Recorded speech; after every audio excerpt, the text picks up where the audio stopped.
قرآن کریم کے عاشق اور دیوانے تھے، اس لیے جب ان کو 18 ذی الحجہ کو شہید کیا گیا، اسی مہینے کی 18 تاریخ کو یہ شہید مدینہ منورہ میں ہوئے، تو ان کے خون کا آخری قطرہ جو ہے وہ قرآن کریم پر گرا، کیونکہ یہ اس وقت میں قرآن کی تلاوت کر رہے تھے۔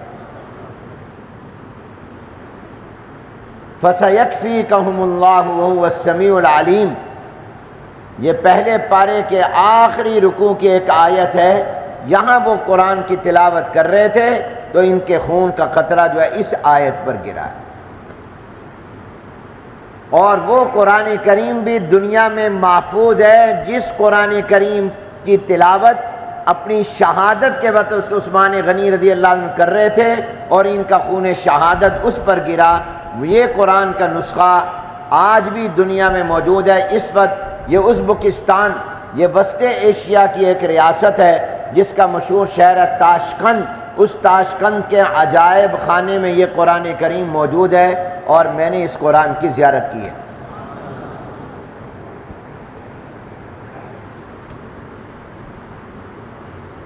حضرت عثمان غنی رضی اللہ تعالیٰ عنہ کی عظمت کا اندازہ لگائیے کہ بہت سے حضرات نے جام شہادت نوش کیا بدر کے میدان میں، بہت سے صحابہ احد کے میدان میں شہید ہوئے، بہت سے صحابہ مدینہ منورہ میں شہید ہوئے، مکہ المکرمہ میں ہوئے، طائف میں ہوئے، خیبر میں ہوئے، اور جو جہاں شہید ہوا وہ جگہ اس کی شہادت کی اور قربانی کی گواہی دے گی آخرت میں۔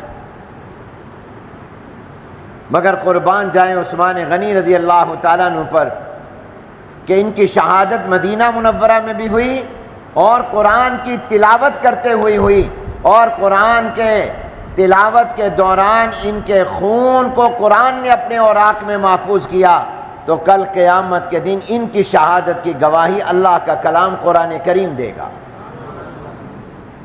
کیسی عظیم الشان شہادت اللہ نے دی کہ اس شہادت کی شہادت اللہ کا کلام قرآن دے گا۔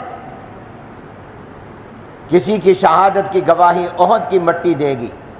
کسی کی شہادت کی گواہی بدر کی مٹی دے گی، کسی کی شہادت کی گواہی خیبر اور حنین، کربلا، طائف، مکہ المکرمہ کی مٹیاں دیں گی۔ اور قربان جائیں عثمان غنی آپ کی شہادت پر کہ آپ کی شہادت کی گواہی جہاں مدینہ پاک کی مٹی دے گی وہاں اللہ کا کلام قرآن کریم بھی دے گی۔